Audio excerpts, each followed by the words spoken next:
Thank you for joining us today on the Peace in the Morning show. I want to thank a special thanks to Aaron Dawkins for coming out and being our producer today and working with us to make sure that we captured this very historical moment, 2017 Congressional Black Caucus, here with the Peace in the Morning show.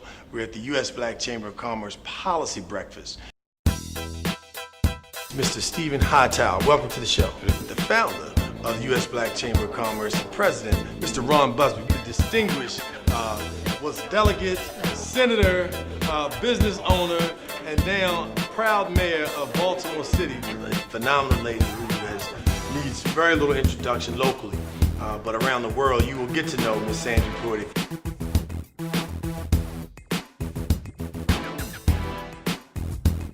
Good morning, this is Darius A. Stanton here, live at the Peace in the Morning show. We're broadcasting from the U.S. Black Chamber of Commerce Policy Breakfast here with the Congressional Black Caucus. I have the fortune and the pleasure to be in the midst of a giant in our society. He is Mr. Stephen Hightower. Welcome to the show. Nice to be here. Thank you for the opportunity. Mr. Hightower is the president and CEO of Hightower Petroleum, working all over the world. Started here in the United States, Ohio, is that your? Middletown, Ohio. Middletown, Ohio. Right. And now, so you a LeBron fan? I am, and I never left him. And it never left him. You and I both. I went down to Florida. I wasn't fickle. That's right, that's right. I Real left deal. it, came on back. Right. And wherever he goes next, I'm going to follow. Absolutely. And one of the reasons why I love LeBron is because not only is he sharp on the court, but he has taken stands off the court for our community in terms of making sure that our young people have educational opportunities and taking his resources and leverage them so that we, not just spending money on frivolous material things, but he's really led by example in terms of how you should be taking those resources that you're earning from games and sports and putting them into our community in terms of education. Absolutely. And you want people with consistency, that's solid individuals who don't waver. And just because someone, maybe be offered some money to do a commercial when they're going from one city to the other, and you villainize them as if they all of a sudden they've done something wrong, right, and all of that they've done good goes away. That's how black people are typically characterized. Right. And so we have to support and respect the power of accomplishments and being consistent and being that type of example that LeBron has always been. You don't take at one instant that what happened one day and say that everything he's done life before that just go away and all of a sudden I don't like you no more, you're a bad person. Exactly. So we're often, as even black businesses, we don't have a lot of tolerance in our communities for rejection. Not necessarily giving somebody what they ask for, maybe giving them something that they need, and that may not be what they want. Right. And so supply and demand. Absolutely. There you go. So speaking of supply and demand, you found a niche in a space that has been predominantly, of course, by people who definitely don't look like Mr. Stephen Hightower. That's correct. I bet you when you show up in some meetings, as Stephen Hightower, CEO of Petroleum. Well, when I first started showing up in the petroleum meetings, I remember one major oil company, which I won't use their name, sure, said, looked at me and said, well, I guess you're here for a meal. And as if I just needed something to eat. Right, right. But the reality was that that's the way the industry is. Sure. They're not used to seeing African Americans enter the room. Right. And I mean, this is going back to 1983, 84. I started in the petroleum business basically off of an opportunity that I saw with the state of Ohio having a set-aside program at the time, and for the first time in 1981, they set aside petroleum. And my first contract, being somewhat transactional, having been in the janitorial business with my family business going up through that point, right, doing a little construction from the janitorial business, and then started selling industrial materials and supplies. I was very transactional. And when the state set aside petroleum, well, I went and found a supplier that could supply me then I'd go give the bid to the state. Right. And my first contract was the entire state of Ohio. Wow. Well, BP didn't like that because they had the contract for 30 years, and they weren't going to play that set-aside game. And as a result, they lost that business. But 3 years later, they came back and they called 7 people back up to Cleveland and sat down with them, and they then supported me for my PUCO hauling authority, and then I began to haul jet fuel for BP, and that distinguished me from being just a broker in the business to having actually getting in the business. But getting in the business don't mean that you're tied to one supplier. Right. You're not in the business until you're in the industry. And Right. once you be in the industry, you got to do business with everybody. Everybody. And then as I began to look at how can I scale this to a national basis, then that meant I had to go get relationships all over the country. And that was a lot of credibility. That was the hard part, because you lead with your financial statement in this industry first. Right. But more important than that, if you don't have it, you have to have integrity and relationships. Integrity and relationships. And I had more desire, more integrity, and more relationships than I had money. And just figured out how to play the game enough to get to a point where I can eventually become independent. Well, you spoke, so I want to talk about your international. I know you got a lot to do today, so I appreciate your time. But you spoke something about international business. We're going to talk about that. But you also talked about family business and growing up in a family business. How much did growing up in a family business prepare you for developing relationships and knowing how to treat people? Because I would suspect that going into some of those rooms and some of the spaces, it was the way you carried yourself, your pride, your confidence, but also your manners and those things that you taught at home. How much does that impact your ability to be able to do business internationally? Well, realistically, my father having been in business, and me being a child, seeing him, There you go. that example of actually going into purchasing departments at the age of 16 and 17 with my father got me to see something very early. So by the time I was age 18, You were already at the negotiation when table. I was at age 18, I was negotiating my first commercial contract. Right. Okay, at that time. Right. And now at age 60, obviously I've gotten pretty good at what Right. I do. Right. Okay. But it's a matter of what you're exposed to. And everything that I've done past the janitorial business has been an industry that I knew nothing about. So what I say to anybody, that you don't necessarily have to know about that business. It's just a language. What you have to know is business.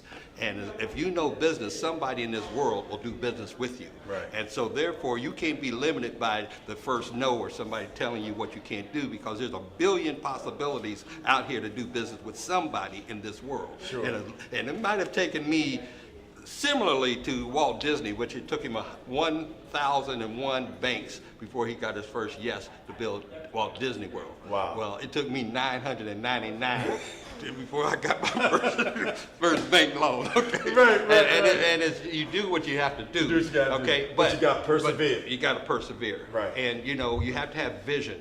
And just at one time, I said I wanted to do the whole country.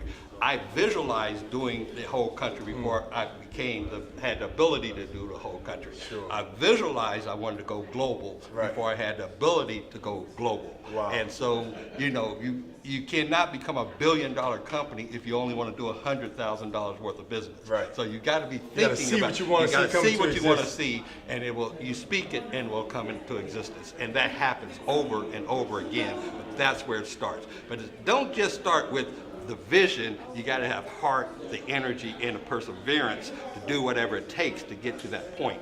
And that may take years, It may take years. but whatever it takes, Right. that's what it's going to take. Right. And if you want to be successful, that's what you have to do. Right. And go through whatever that has to be in order to get there. Well, and you've made that transition from nationally now to doing business internationally. South Africa is your sweet spot at the moment. How's that transition been, and what do you say, for how important is the U.S. Black Chamber of Commerce in helping businesses set themselves up here and become established to be able to make that next step internationally? Well, I first went to Nigeria when I was in 1983 with the state of Ohio in a trade mission. Okay. And I was able to see that going with a group like a Black Chamber or like a political movement like the state of Ohio or the U.S. Department of State and taking official trade missions to these countries. These companies are all set up for you when you get there. They're waiting for you. Right, they're waiting for you. Yeah. And they're qualified. And so you actually have a slate of opportunities sitting in front of you when you arrive.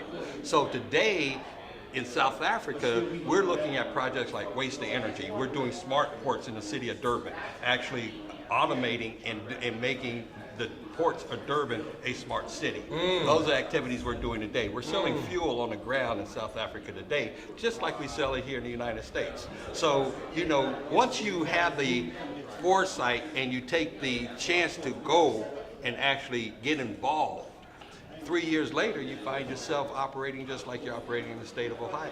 Okay, but you have to have partnerships and relationships. Right. And anywhere you go, if I go from Middletown, Ohio to New York City, I can't walk into New York City without having the right relationships. There you go. You can't walk into South Africa without having the right relationships. Right. Okay, if you want to be successful. And one of the things that you said, I think that made so much sense that we've learned about doing business, period, but also internationally, is the fact that you have the power in the group.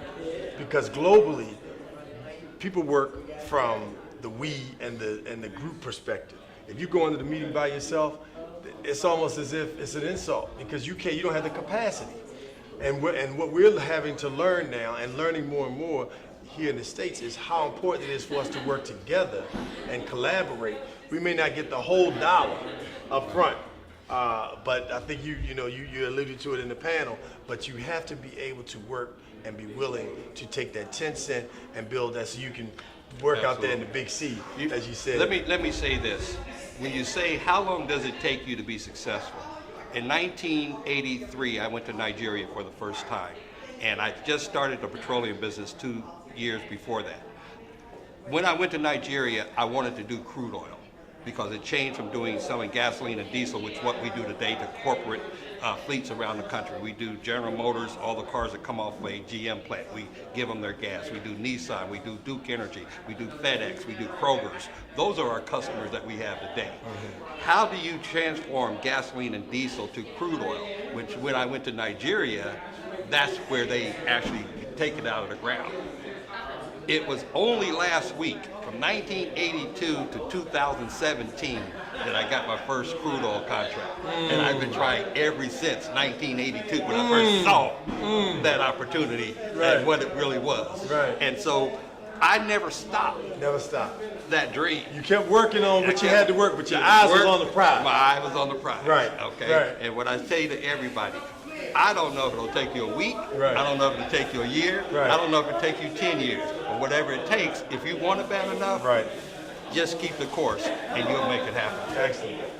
Here live at the U.S. Black Chamber of Commerce with our distinguished gentleman, Mr. Stephen Hightower, President and CEO of Hightower Petroleum. Thank you so much for your time, sir. Much success to you, and look forward to seeing you on the world stage of business. All right. Thank you very much. I Proud of appreciate you, you very sir. much. Thank you. Stephen Hightower, Peace in the Morning Show. Thank you.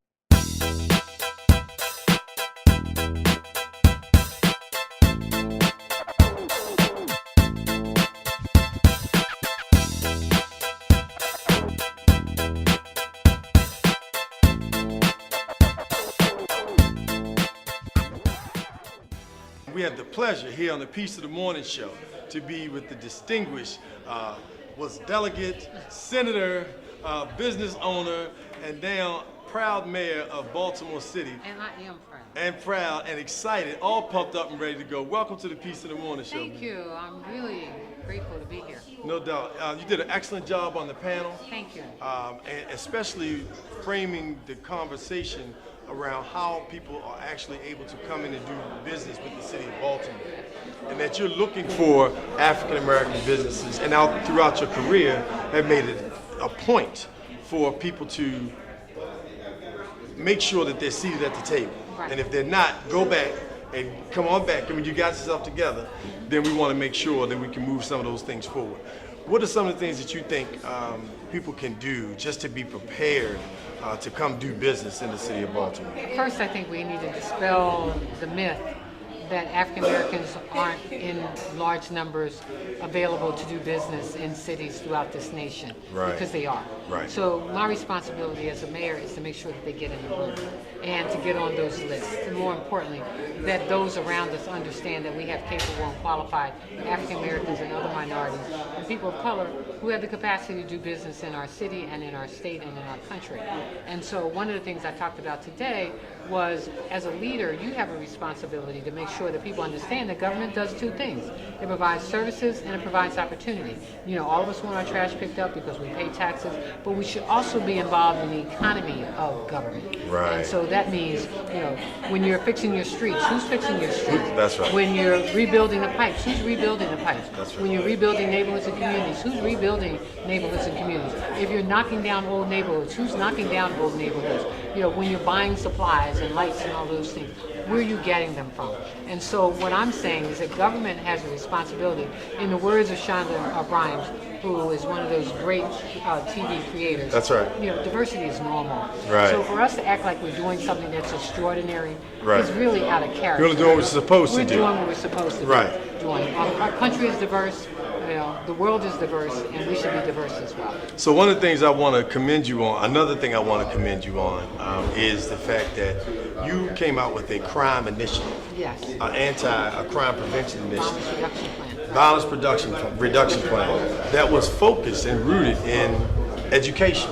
Education, economic opportunity, and investment in our police department, and improving technology and the way we communicate across the board, providing opportunities for our young people. You know, I made Baltimore City Community College free. That's where I was going. Yeah, because, That's where I was going. you know, and someone said to me, you know, why are you doing that? Because children, what they said was urban youth, don't finish Baltimore City Community College. I said, well, I was a urban youth. Right. And so my goal as the mayor is to get our children to aspire beyond what they see. And as a result of me opening up Baltimore City Community College for free, Coppin State University said those who graduate out of that effort can come on to Coppin State University. So we want our children to be able to reach. That's right. Now, there are young people who will want to just go to work. That's right. And there are opportunities for them to do that as well. That's right. Well, it's an excellent program. Excuse me for cutting you off. An excellent program also at Baltimore Community College called Year Up. Yes. That is another pipeline for children who didn't go necessarily the traditional route. Right. But the fact that you have opened the door and made them feel welcome, and then your leadership inspired Coppin to jump on board, which, you know, they needed just in terms of their enrollment, you know. So what we want to do is we want to keep our children from getting into the path of violence. That's right. You know, and we've got to do everything we can. It's from cradle to career. That's right. Cradle, college, career. Cradle Whatever to their career. choice- That's right. Whatever their choices are, we want to make sure that pathway moves them forward. And so everything that we can do on behalf of our young people as a city, we should be doing. But on the other spectrum, we should be making people feel safe and comfortable living in our city. That's right. That is my goal. You know, I said that I would put up 6,000 new lights in our city. We've already begun that initiative. We're going to take out the lights in our city and put up those LED lights that shine brighter in our city. Right. Because we want people to feel safe all day long. That's right. Walking throughout the neighborhoods and communities in our city. Well, and you know, and I'll close. I know you have another panel to go to, but one of the things that people often dismiss because we deal with it so much is the amount of trauma that our children and our families deal with every day. That's come. Now, that's what we call not normal. Not normal. That's right. And we want to remove the not normal and move toward a productive community that's safe, engaging, Right. inviting.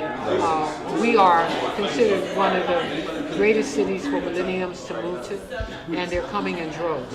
But I need us to understand in our neighborhoods and communities, don't abandon communities and neighborhoods. This city is coming back in a very fierce kind of a way, and that's why I'm here inviting people to do this in Baltimore, to create opportunities for other people to work. You know, the Bible says when you lift the least, you lift all of us, and we want to be inclusive and diverse in that whole objective in terms of making it a great city for everybody. Excellent. Well, thank you, Mayor Pugh. Thank you for the wonderful job you're doing, especially leading what I call the platform of retooling leadership. Yes. Shifting how we're supposed to lead, putting ego behind us, Yes. and looking at putting people in front of politics. Stay focused. No doubt. So thank you for joining us on the Thank Peace you. in the Morning Show. This has been Mayor Catherine Pugh. Thanks so much. Would you just, if you wouldn't mind, just say, please. Peace in the morning. There you we go. love it. There you go. Thank you.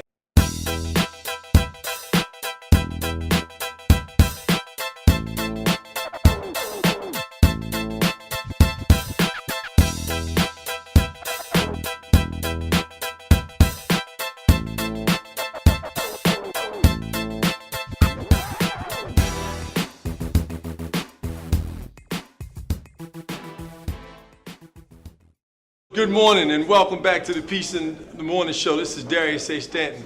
We're here live at the Congressional Black Caucus, U.S. Black Chamber of Commerce. We have the fortune of being with the founder of the U.S. Black Chamber of Commerce and president, Mr. Ron Busby. Welcome to the show, Ron. Thank you for having me. Oh, no, man, it's a pleasure, man. The policy breakfast has been nothing short of amazing.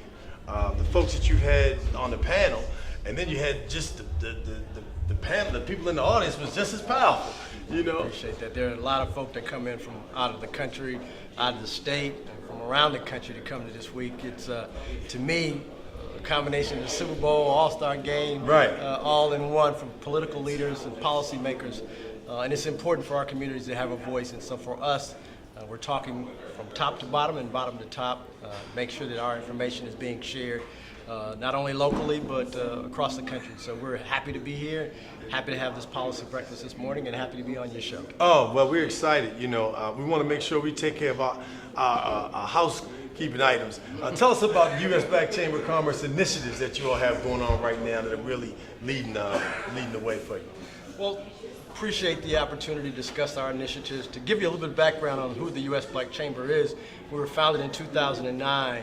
At the time, there were 6 black chambers that we were a part of our organization. Today, almost 9 years later, we have 130 chambers. Wow. 29 states, and we have a membership base of about 265,000 black-owned businesses. We're founded on key pillars. The first one being policy or advocacy, and it's ironic being here in Washington, D.C. As you ride around, you look at our license plate, it actually reads taxation without representation. Right. For so many of our businesses, that's who it's been. We've been paying into a system that has not heard our voice or really represented our best interests. And so opportunities like this during the CBC week, we make sure that policy is at the forefront of our conversations. And so for that matter, we bring people here. We also have monthly conference calls talking about policies to make sure that we're included in the conversations. Second one is access to capital. If you ask any small business owner what their number one concern is, they will say access to capital. But if you ask a black business owner, they'll say their top 3 concerns are access to capital. And even when I can get the access to capital that I need, I'm paying a premium. Most Right. African Americans are paying twice the rate of our white peers. We're Wow. paying 20% interest, they're paying 10% interest. Wow. Same credit scores, same education, same Right. home ownership, I'm paying twice as much. And so Right. we partnered with an African American bank, Liberty Bank out of New Orleans, Louisiana, that has 18 branches around the country, the largest black bank, to provide access to capital for our members at 9.96% interest rate, with credit scores as low as 570. Oh, wow. So you can get started as a consumer, and what we'll be rolling out later this month is an access to capital program for business owners. Okay. So now if you're a consumer or small business, you can get your first $10,000 through a credit line. Then after $10,000 up to $100,000, we have an SBA guaranteed loan, where the SBA is guaranteeing up to 50% of the loan, Wow. up to $100,000, continuing with the black bank. Our third pillar is really contracting, and we look at that from 3 different vantage points. What is the government spending their dollars on? And we monitor that on a regular basis. What is corporate America spending their money on? And then thirdly, what are African Americans spending?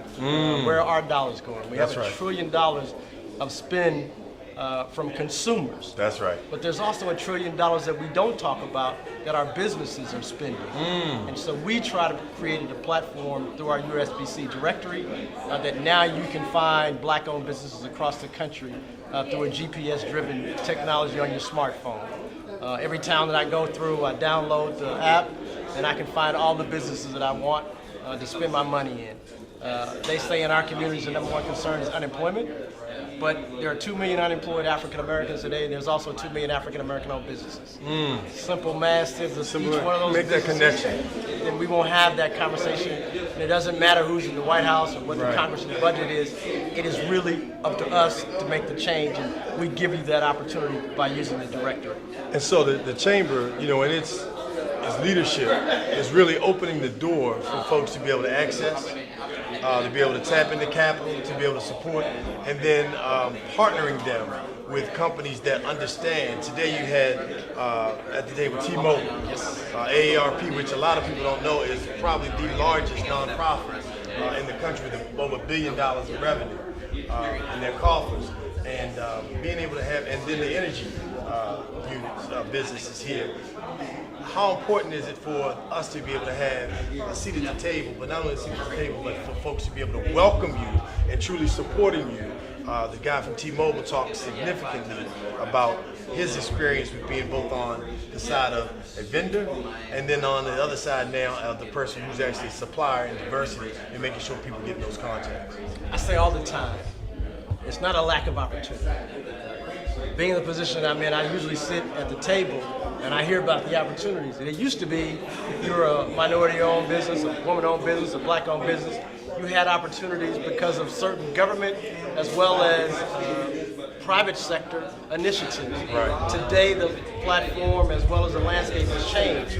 Now, if you listen to the news, you'll hear that the budgets aren't passed until 45 days before all the funds have to be spent. Right. So typically we sit in a room and someone will say, hey, I have a $20 million or $40 million contract opportunity. Do you know someone that can do X? Right. And if you don't have someone in the room representing your firm, your best interest, it's not that they don't want to do business with you. Right. You don't have anybody in there representing you or your best interest. And so we miss out on many of those opportunities because we don't have a seat at the table. Right. The U.S. Black Chamber is there to make sure that our businesses are represented and that we have an opportunity to not only play, but to compete and most importantly to win. Right.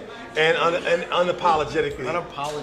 Unapologetically black. So, Ron, you know, you've got the policy breakfast, and you're moving this throughout the Congressional Black Chamber. You have Mayor Pugh here from Baltimore, other state and federal representatives. Now, what's the next step you see for U.S. Black Chamber, and what can people do to support the chamber, and how can they get involved with the chamber? It's a great question. I think in today's environment, a lot of folk are turning their eyes away from what's going on from a federal standpoint. Because of who is president today, we think that we don't have a seat or a place to play in the federal spin, and I say that's absurd. There are still programs, there's still opportunities, and you got to have someone that looks like you, that understands your challenges, and is going to make sure that we do have a seat at that table. So what you'll see from the U.S. Black Chamber's perspective is going around the country, finding out where there are opportunities and finding out where we have people to be able to play and merging those two together. Part of the conversation that we're having with our public partners is size and scale. Typically, that's the concern that they have. I'd love to do more business with African American firms, but I can't find them. Right. And so we've addressed that through the GPS technology of our directory. That's right. The second one is size and scale. And so we're going around to businesses and saying, hey, look, let's partner. Let's do joint ventures. Even if this means let's acquire majority firms that we can now own. Part of the challenge that you'll see in a lot of our successful firms, Being bold. Being bold. Let's go acquire that majority firm. Let's just get that seat. We are the table. gotta have a seat at the table. We can't grow organically fast enough to be able to play. I was looking at some data just yesterday, and it was saying that the wealth gap between whites and blacks are continuing to grow and deepen. If we continue to do the mom or pops, not mom and pops, but the mom or pops, the average size African American business today is doing less than $75,000 a year in annualized revenue.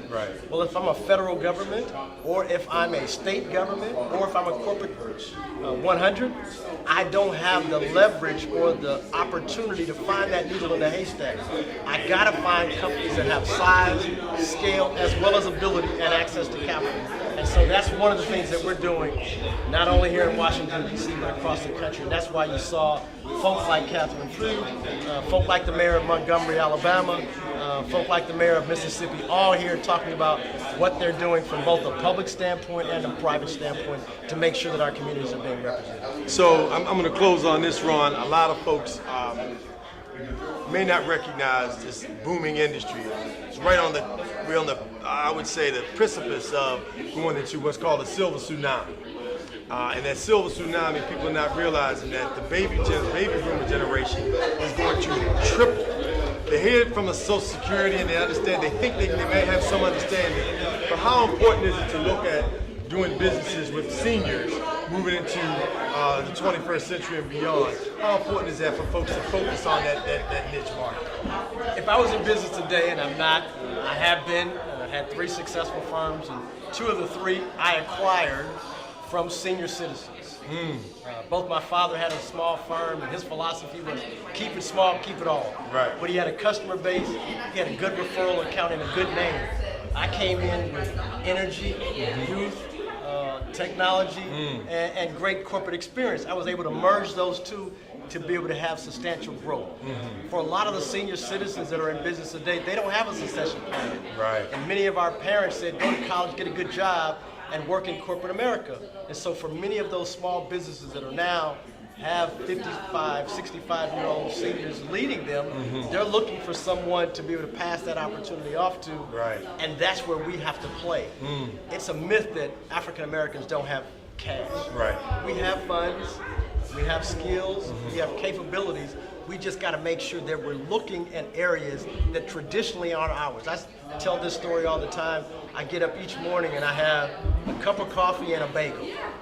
But just until recently, there was not one black-owned bagel store in the state of Maryland, in the District of Columbia, or the state of Virginia. Wow. I tell people all the time, there are black folks that buy bagels. We got to find businesses that we spend our dollars on. That's right. And go buy and sell in those businesses. That's right. We no longer have to do the same things that our parents and grandparents did. Although those businesses are good too. That's right. We got to be creative. Supply and demand. We got to meet the demand. We got to meet the demand. Excellent. Well, this is Ron Busby. Thank you so much for joining us on the Piece of the Morning Show. Thank you. Thank you for your leadership. Thank you for retooling how we have been at the table, kind of waiting for people giving us the opportunity and stepping at the table and taking the opportunity. Ron Busby here at the Piece of the Morning Show, Congressional Black Caucus Week policy breakfast that was held by the U.S. Black Chamber of Commerce. Thank you so much, Ron. We look forward to having you as a regular on the Piece in the Morning Show. Can you just say something to the Piece of the Morning Show crew for us, Thank please? you. Become the Dearly Beloved. A lot of folk over the last 18 months have been talking about making America great again. And we believe in making America great again as well, but for us, in order for there to be a great America, there's got to be a great black America. And in order for there to be a great black America, there's got to be great black businesses. And in order for there to be great black businesses, you need great black chambers. And for us to be successful, we need your support. We need you to join your local black chambers as well as the United States Black Chamber. You can find out more information about us at www.usblackchambers.org. Befriend us on Facebook, follow us on Twitter, but most importantly, join, support, and spend money in the communities of businesses that look like you, spend money like you, and want to do business with you. Thank you so much and have a great CBC week. And listen, we not only talk about it on the Piece of the Morning Show, but we are about it. We just joined the U.S. Black Chamber of Commerce. appreciate that. So we're excited about being a part of the membership and a part of this movement to bringing businesses back to our community and recircling that dollar in the black community. So thanks so much, Ron. Thank you. Excellent, no doubt.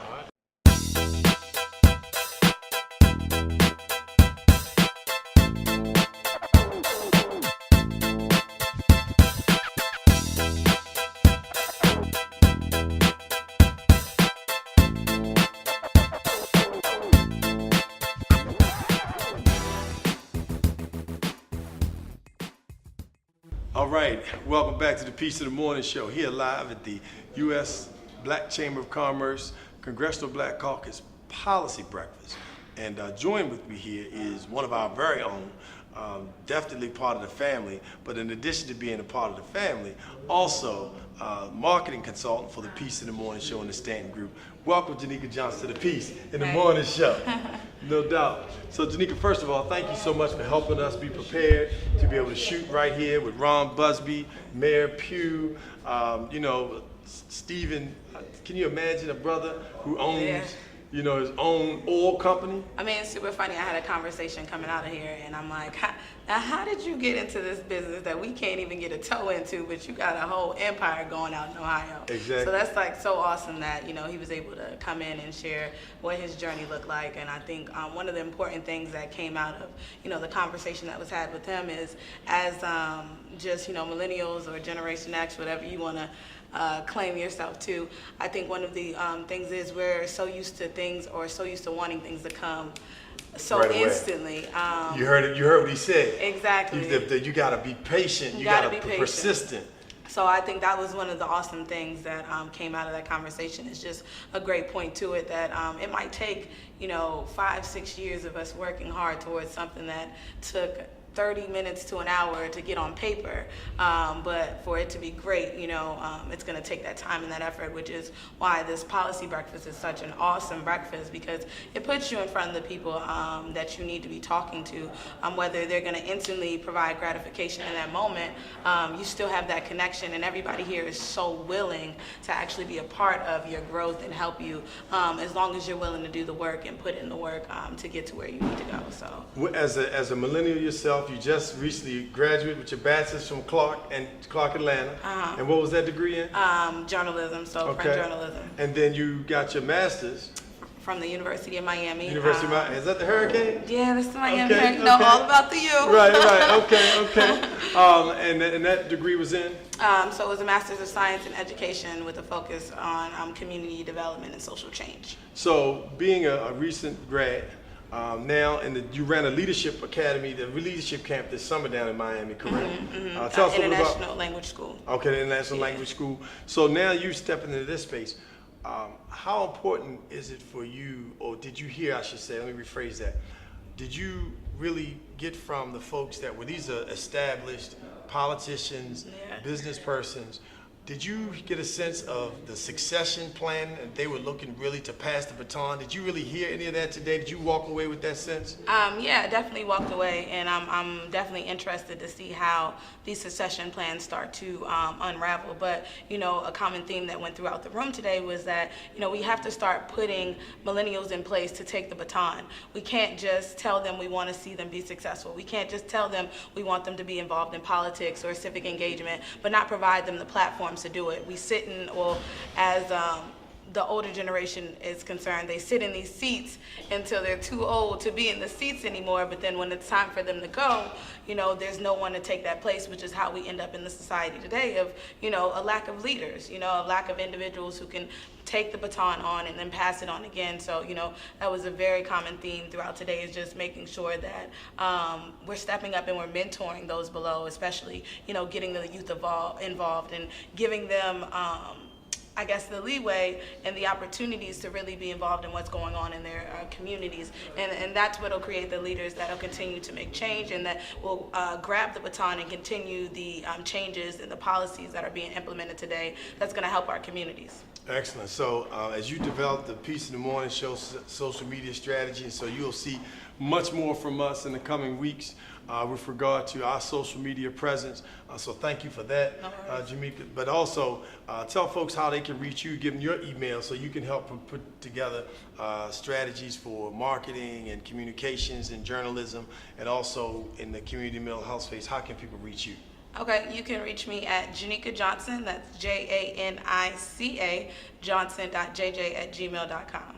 Excellent. So, Janica, thank you so much for being Thank with you. us on the Peace in the Morning Show here at the National Center for the Internet and Television Association building right down 25 Massachusetts Avenue in the District of Columbia. Peace in the morning.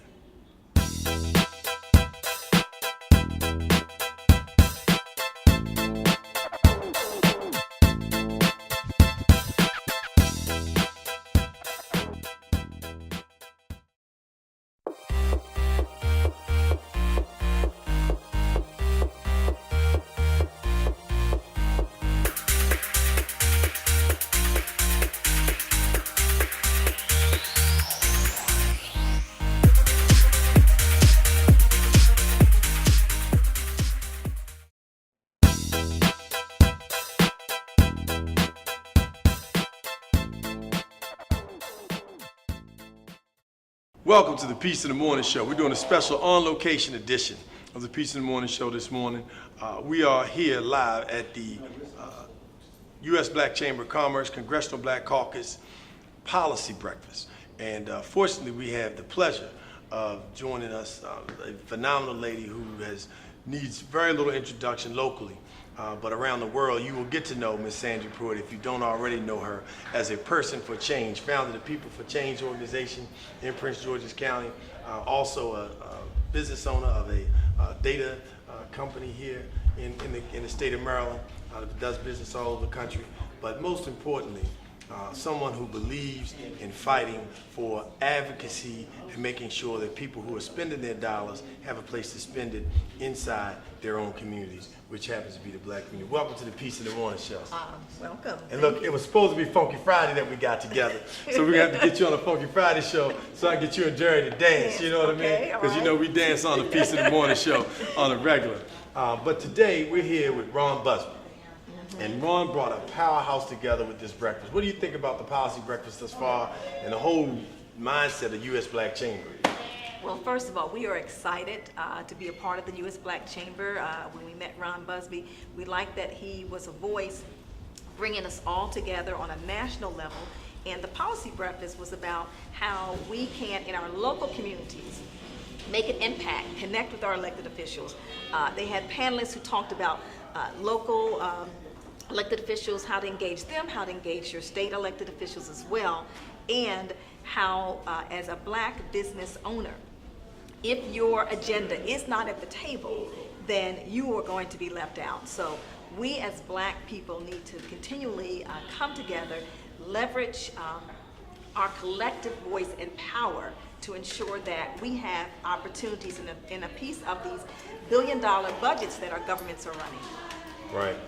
You heard about it today. They talked a lot about, Mayor Pugh from Baltimore was here, but how important it is to have leadership in place that ensures that people are not only looking out for women businesses, which is very important. It's wonderful that women are growing in business as they are, and that they now have a seat at the table and actually giving out the contracts and running the businesses themselves. But also to make sure that there is a seat at the table with people who understand the value of making that connection. How do you see people being able to do that and shift from the mindset of not necessarily being able to get into business, but now I can not only get in, but I can stay in and I can prosper within, in doing business? Well, first of all, some of the corporate people, and we had ARP on the panel, talked about having somebody in the room who understands the demographics that they're trying to do business with, and staying in constant connection with those individuals. They also talked about the importance of us having people on boards and commissions that look like us, so that they're the only one in the room. We have a voice for the Black business. So what we don't want to see a trend of business moving away from Blacks getting an opportunity, and to ensure that we must have Blacks at the table. So that means that, at the local level, the county and municipal level, and also the state level as well, we have to be grooming people, because in order for you to serve on these boards and commissions, you have to be qualified, you have to do your research, you can't just be there and then be influenced by the other folks who have the knowledge. You've got to come to the table with something. How do we groom folks to be in position and ready to serve on those boards and commissions to give us that voice that you're talking about? I think it's our role, if we are leaders, true leaders, that we should be engaging our younger generation on our boards.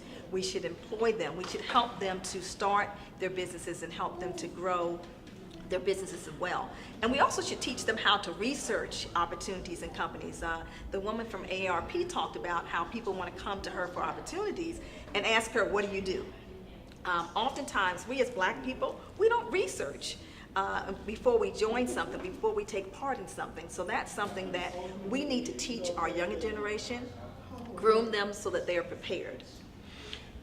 That preparedness you talked about, you're now creating the soil for that in Prince George's County by starting a People for Change U.S. Black Chamber of Commerce chapter in Prince George's County. What are your plans to make sure that young people are involved in the chamber, and how can people get involved and reach you to join the Prince George's County Chamber of Commerce? Well, Black Chamber of Commerce. One of the things we're excited about with the formation of the Black Chamber is, number one, getting a young person on the board and having their responsibility to do outreach to our Black colleges and universities who are right here in our county, in our state, and having them to form chapters of a Black chamber right there on their campuses, and giving them that support that they need to grow those chambers. Excellent, excellent. to be able to create and foster that. So right there while they're in school, they can already be developing the relationships. That's right. In the finance department, the media, marketing, so no matter what your business is, you need finance people, you need marketing, you need human resources. So why not establish those relationships on campus? On campus. Start those businesses. You know the integrity, you know the ethics, because you're wild and partying. That's right. So you really know how wild are they? Can they really hold their own, and how sharp they are? Because you're in class with those folks who are doing extremely well. I think that's an excellent strategy, and it creates that succession that we need. And people respect you when you're able to hold your own. And I think that's what, when people ask, well, why is it important to have a black chamber versus just a traditional chamber of commerce? And why can't we just keep it the way it is? We had a black president, why do we need a black chamber? What would you say in terms of why is it that it's still important for us to have black chambers of commerce versus just joining the traditional chamber of commerce and hoping that things work out to build black businesses? One of the biggest advantages of being a part of a black chamber is that we understand our people, we are nurturers, and we can provide connections and relationships that oftentimes our other white counterparts just don't understand or know how to do. Right. For example, my youngest son, who graduated from VCU with a degree in branding and marketing, him and 4 of his classmates started a business together. But what they didn't have in the city of Richmond was resources to help them build and develop that business. And so we have to be in a state where we talk about we want innovation, we want young entrepreneurs. What foundation are we providing for them? How are we connecting them to the resources that they need? So he's calling me from Virginia, and he's from Virginia while I'm in Maryland for help. He should have been able to go to a resource right there locally to help develop and grow his business. Right. So we need that. We need to form that as black chambers, just like we have historically black colleges and universities. Sure. We need to have black chambers strategically located that help our young people while they're in college who have a business idea, help them to develop that business idea and to grow it. Excellent, excellent. Sandy, we really appreciate you coming on the Piece of the Morning Show. We look forward to having you in the studio on Funky Friday, so you and Jerry So we can do your thing, because we like to funk it up on Funky Friday, the Piece of the Morning Show. But we're extremely excited to have you here, to be able to be here. And if it weren't for you, we always like to give credit where credit is due. The Piece of the Morning Show is here live at the U.S. Black Chamber of Commerce because of the fact that Sandy and Jerry invited us to be a part of the local chamber, who is now a part of the U.S. Black Chamber of Commerce. So thank you. Thank on you. behalf of all of Dearly Beloved and the folks that have watched the Piece of the Morning Show for having us and bringing us into the family. And we look forward to working with you and helping us take our communities, all communities, to the next level. Well, thank you. All right. This is Darius A. Stanton at the Piece of the Morning Show. We thank you for joining us today. We'll give you our peaceful moment when we come back here on the Piece in the Morning Show.